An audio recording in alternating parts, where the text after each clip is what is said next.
On this episode of Off the Beaten Path, we travel to Allentown for a pinball convention, travel to the Poconos for some paddleboarding, check out some clocks, and go far, far away for some pizza. Pennsylvania is filled with interesting things. You just need to know where to look. Come with us right now as we go off the beaten path.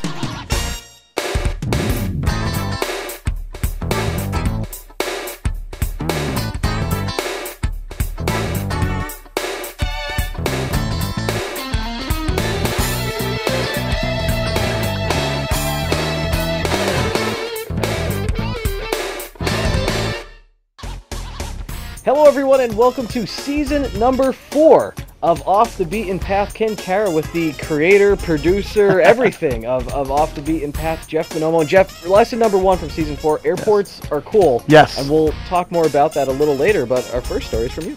Yes, it is. I traveled down to the Allentown Fairgrounds to visit something I didn't even know existed. It's a pinball convention called Pinfest, and it's been going on for a very long time.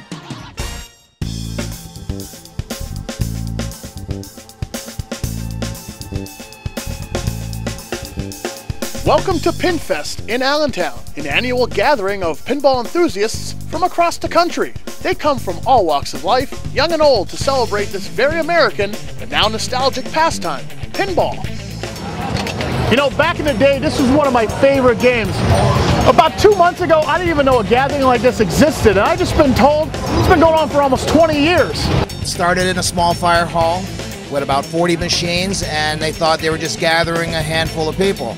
And 300 showed up to enjoy it, and they said, wow, this is more than we had ever dreamed. But the enthusiasm continues to grow year over year, and now we're here where thousands of people come to enjoy the show, and the hobby is really growing, and that has to do with a lot of things. The Americana of it, the people who want that as part of their game room for a conversation piece.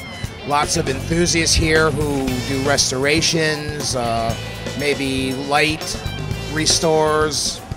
They like them natural.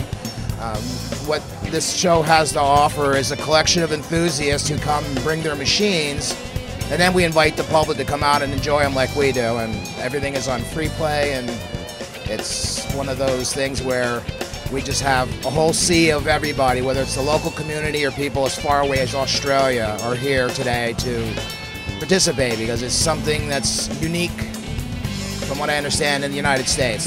Many years ago, pinball success swept the world and was the embodiment of cool. Now, some may say pinball's all but forgotten. Some say kids don't even know what a pinball machine is. But as I look around Pinfest, pinball lives on through these enthusiasts. Arcades may have all but vanished, but pinball thrives in the homes of these collectors, with new machines still being made for this hobby. In an era of video games and home entertainment, pinball offers a throwback to an experience that can't be reproduced on a computer screen or on a smartphone. When you play a pinball, it's not like playing a video game. You can nudge the game, you can watch what's happening. Some people get to be pretty good at it. Some of the tournaments they have, depending on how many people they have in the tournaments, can bring in $1,000 or more for the winner. I started in 1973. I built a skating rink, and at that time there was no videos. We put 3 pinballs in, a couple of pool tables, and a couple of months after it was open, the man come around and said, "Gene, we're going to rotate your machine." And I said, "What are you going to do with it?" He said, "I'm going to take it back to the store or shop it out, put new rubbers, light bulbs and things, and sell it." I said, "How much?" He said, $125. I said, "Why don't you just deliver it to my house?" They did that later, and by the end of the first year I had 6. Then I got interested in them and really started buying them. My love for pinball started with jukeboxes. I started out with jukeboxes as a young kid. I used to deliver newspapers, and I went by a vendor every day. And he used to let me come in there and play the music and get into the old rock and roll and blues, and we just fell into these. And these are fun, they're beautiful, and it's challenging. It brings you back to your childhood when you grew up, and you remember where you played your first game. You remember where you played all the time. When I used to run and do my paper route so I could get down to the pizza joint where they had 3 pinball machines there and spend all my money playing pinball. This game, somebody played this game 40 years ago in some pizza parlor or in a bar or in an arcade. So it was really neat, and then you're bringing that back, and that's what this is all about. I guess as Harry Williams said it best, the guy from Williams Pinball, he said the ball is wild. So no matter how good you are, the ball will eventually drain. So that's one of those kind of things where, you know, it makes the game competitive. It's always different. Now, since many of these games are decades old, part of the allure of the hobby is fixing and refurbishing them to their past glory. You know, it takes a lot of work, a lot of effort, and we love to see people come out and enjoy that. Lots of vendors have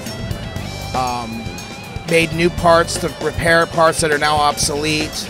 They recreate them. There's so many different aspects of the hobby where people can take their pinball machine, much like a car, and they can customize it and restore it, just like a classic car or antique or fine furniture or anything like that. This is not fully restored. I got everything working, cleaned the playfield, did the innards. I might have 30 hours in this game the way it sits now. Most of the game's original. It has new bumper caps, it has a reproduction back glass on it, and the plastics are new. But the game itself, the cabinet, the head, and everything else is pretty much original. I went through it a couple years ago, repaired, replaced as needed, polished, waxed, replaced a few parts, and basically I love the game. I remember this game from when I was very, very young, actually. And the thing is, my grandfather was an operator, see, over in Western PA. So I've been around this stuff all my life. And this is one of the games that he operated when I was a kid. And he got rid of it, tossed it out, whatever, and I've always wanted it. Mainly, I like the game, but I like the winter theme. You don't see many games with a winter theme. So I thought that was really cool. And I've always wanted one, and I found it, 5, 6 years ago at the York show, at the fall show over in York, PA. So I grabbed it and put it together and, bring it for everybody to play and enjoy. But I do have some games that are older and some games that are newer. Nothing solid state. I collect strictly electromechanical. And for me, I enjoy playing games tremendously, but I get just as much satisfaction out of repairing the game, getting the game to work, getting a box of parts in a cabinet and making that game work again. You come here, there's nothing that can't be fixed. Okay? I'm sweating, but we did it, and it's just fun. It's a nice time. Everybody's good. And it's challenging. There's a lot of satisfaction in getting something like this to work. Before it gets to work, it's another story. But right now, it's fine. For more information on Pinfest, visit pinfestival.com. And if you want to experience the sights and sounds of this once great American pastime, take a trip to the annual Pinfest in Allentown and tell them Off the Beaten Path sent you.